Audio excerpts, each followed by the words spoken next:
Hi, I'm Randy with Metabo Corporation. Today I'm here to give you a little information on power tool safety. We're going to focus today on angle grinders that are commonly used in your line of work. The purpose of this information is to simply educate you on how to reduce the risk of injury to yourself and others around you while using angle grinders and accessories, including the very popular Type 1 cutoff wheel, also known as the slicer wheel. To begin, let's take a look at a simple metaphor. This hanger was designed way back in 1869, and it does a great job of hanging up these greens. However, like an angle grinder, if you alter this tool, like for instance, you take a handle off a grinder, or you take the guard off the grinder, or you put an oversized wheel, like a 6-inch grinding wheel on a 4.5-inch grinder, what you're left with is a piece of junk. Something that can potentially be dangerous and hazardous to those around you. So always use the accessories that are provided with the tool at the time of purchase and never alter the tool. Also be sure to match up the diameter of the grinding wheel or slicer wheel with the diameter of the grinder. Safety risks aren't yours to take. You're not the only one who will suffer from your mistake. So the question arises, are angle grinders safe? The answer is yes, if you know and put into practice the following. Do you know how the tool operates? For example, do you know which direction the wheel is turning on your grinder and at what RPM? Do you have the correct accessory for the application? For instance, what's the difference between a grinding wheel and a slicer wheel? And does the max RPM rating on the wheel match up to the max RPM rating on the grinder? Do you have the correct tool for the application? For instance, if you are trying to grind or cut in a confined space or a hard-to-reach position, there are several options to accomplish this task. We've seen many unsafe methods out there in the field, such as taking a 7-inch wheel, spinning it on a 4.5-inch grinder to reach a position that you couldn't get to normally. This is extremely unsafe. Some options that are available to get into those tight spots: die grinders or pencil grinders. Other options, die grinders with a flex shaft to get into those tight spots. Another option, a flathead grinder to get into those tight spots where a normal grinder can't reach. Do you understand the purpose of the parts that were included in the box with the tool? We'll go into those in a little bit more detail. Do you know what PPE is required by your employer, and do you always comply? Most companies require wearing hearing protection, safety glasses, a face shield, gloves, and a flame-resistant shirt, long-sleeve shirt. If you answered yes, we are off to a good start. But in order for the angle grinder to be used safely, you will need to also be aware of the potential risks of 1. Sudden kickback, 2. Flying debris, 3. Combustibles or flammables within your work area, 4. The danger of extended periods of loud noise exposure, 5. The often overlooked danger of vibration or repetitive strain injury, also known as RSI, which can cause white finger syndrome. We will come back to each of these a bit later. So who is at most risk of an injury by a power tool? While every operator is at risk, we see the most accidents in inexperienced users and/or overly confident veterans. It is crucial to stay focused on the job at hand and expect the unexpected at all times. Some suggestions to help you stay focused would be: turn off your phone or your mobile device so that you're not distracted. If you were too tired or you're tired at that moment and losing focus, take a break and refocus. If you have an altered state of mind, such as a stressor that you have maybe brought to work from home that's causing you to lose focus, take a break and refocus. If you or someone around you seems to be intoxicated, stop working and get the proper help from your management. If you see something suspicious, say something. Don't regret it later. Make sure to peer check those around you to assure their proper PPE is being worn for your safety and theirs. Have the courage to coach other workers to ensure the safety of everyone around you. Okay, confession time. Who has been injured by a power tool? I would venture to say that all of us at some point have been injured by a power tool, if you take into consideration that a hammer or a wrench is also considered a power tool. Remember, a power tool is a device that makes a job easier versus the hand alone. I assume we all at some point have ended up with a black fingernail from a mishit with a hammer.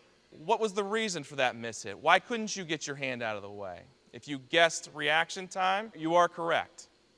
Now let's consider a 6-inch grinder spinning a wheel at 9,600 RPM, or nearly 180 miles an hour. Will you be able to react fast enough to get out of the way of this tool? Not a chance.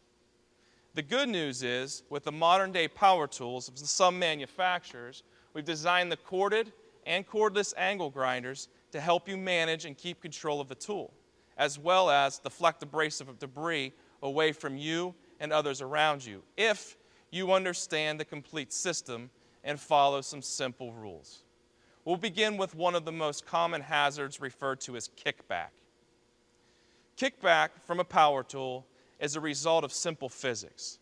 You spin a wheel at 180 miles an hour and you bring it to an unexpected and immediate stop by the material being cut. We call that binding.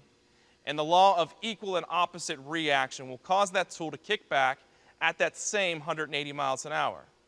Or the force will also cause the wheel to fracture and come apart. In the following demonstration, you will see we have 3 different grinders that we engage into a piece of steel. There is a person who lifts up on the piece of steel, creating a bind, which imitates what should be a kickback event. The first 2 grinders in this demonstration are designed using an electronic shutdown, which, as you will see, does not prevent kickback, and or the wheel will break apart, throwing shrapnel across the room. You will notice that in order to truly prevent kickback, you should make sure that your tool has a mechanical slip clutch that is set to a specific and safe torque level, such as the 3rd tool in this demonstration. Notice the user controls the tool and the wheel stays intact. Please notice that in order to allow the clutch to slip, you must have 2 hands on the grinder at all times and be prepared for the unexpected binding. The handle that is provided with your grinder must be installed and used during operation. We hear different reasons why handles are taken off grinders and or just never put on grinders. The main excuse that we hear is that the handle gets in the way of the job that's being done. Fortunately, manufacturers have come up with a way to create a multi-positional handle, which will allow you to put this handle in infinite positions along the grinder to get it out of the way. One of the positions we find that guys will use this in for cutting all day is the 90-degree position. You'll notice that it's at 90 degrees and off the hip you can make cuts all day comfortably versus being in an awkward position. Another new safety feature that is available in angle grinders is a mechanical disc brake that will stop a slicer wheel in less than 1 second. In the event that you might lose control of the tool, this safety feature, as you can see, will help to prevent a serious injury from occurring by stopping the accessory quickly.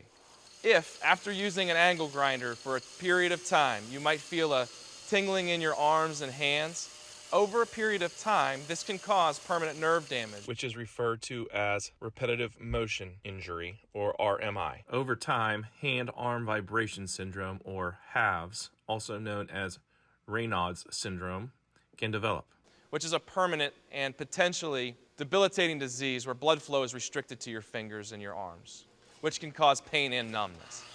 To help in preventing this from occurring, we encourage you to use a grinder that has an auto balance feature as well as a anti-vibration handle, which you will see in this video greatly reduces the vibration that is transferred from the tool to your hands and arms.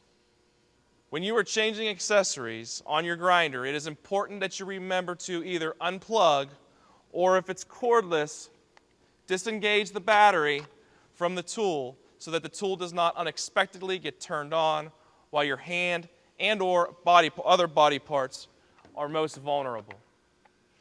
When you are using a power tool, it is vitally important not to overreach to get the job done. We are often asked, what is the proper stance I should be in while grinding or cutting? We recommend for you to be standing in the most comfortable position for you that is well balanced and an athletic position where you do not have to remove a hand from the tool. So, up and to the right, up and to the left, down to the right, down and to the left, anywhere in between here is considered your personal safety strike zone. That's what we recommend when cutting and grinding. Always stay in a balanced and athletic position to keep the tool within your strike zone so that you're ready for any unexpected binding. Another often overlooked issue is securing your work. Please make sure to use your proper vices and clamps to secure the work so that you don't create an unexpected bind in the piece that you are working on. Always work in a clean, dry, and well-lit environment to help prevent tripping and or electrocution. It is also important to use a double insulated plug end with tools that have the double square on the tool label. And make sure your outlet is also grounded. Never alter the manufacturer's plug-in, as this not only could cause electrocution, but it also avoids any warranty claims by most manufacturers. It is also important to use an extension cord of proper gauge and length, which varies depending on the amp rating of the tool that you're using. See your owner's manual for these recommendations or call the manufacturer. When it comes to the proper guarding, make sure you have the appropriate guarding in place at all times, and make sure the guard is always between the spinning accessory and you. For instance, you want this guard to be between the accessory and you. You never want the accessory to be between you and the guard on the other side. You will notice that the Type 27 guard has an open face on the bottom with a slight lip. This is a Type 27 guard, and most grinders come with just the Type 27 guard. We do have an option available to convert your existing Type 27 guard by simply sliding over a clip-on guard over the existing Type 27 guard. It will pop into place, and then you're set with the Type 1 guard, and you're compliant. This is an ANSI standard that is often overlooked by operators, and you should be aware of the differences. Type 1 wheels are never intended for grinding. They are specifically designed for cutting. You will, however, find Type 27 slicer wheels that are also only intended for cutting. It is important to know whether you are using a grinding wheel or a slicer wheel. There are several options currently available that are designed to do both. These are called combinator wheels, designed to cut and grind. You're able to do so with the extra layer of fiberglass that reinforces them. Last, but certainly not least, please inspect your accessories before installing them on your grinder.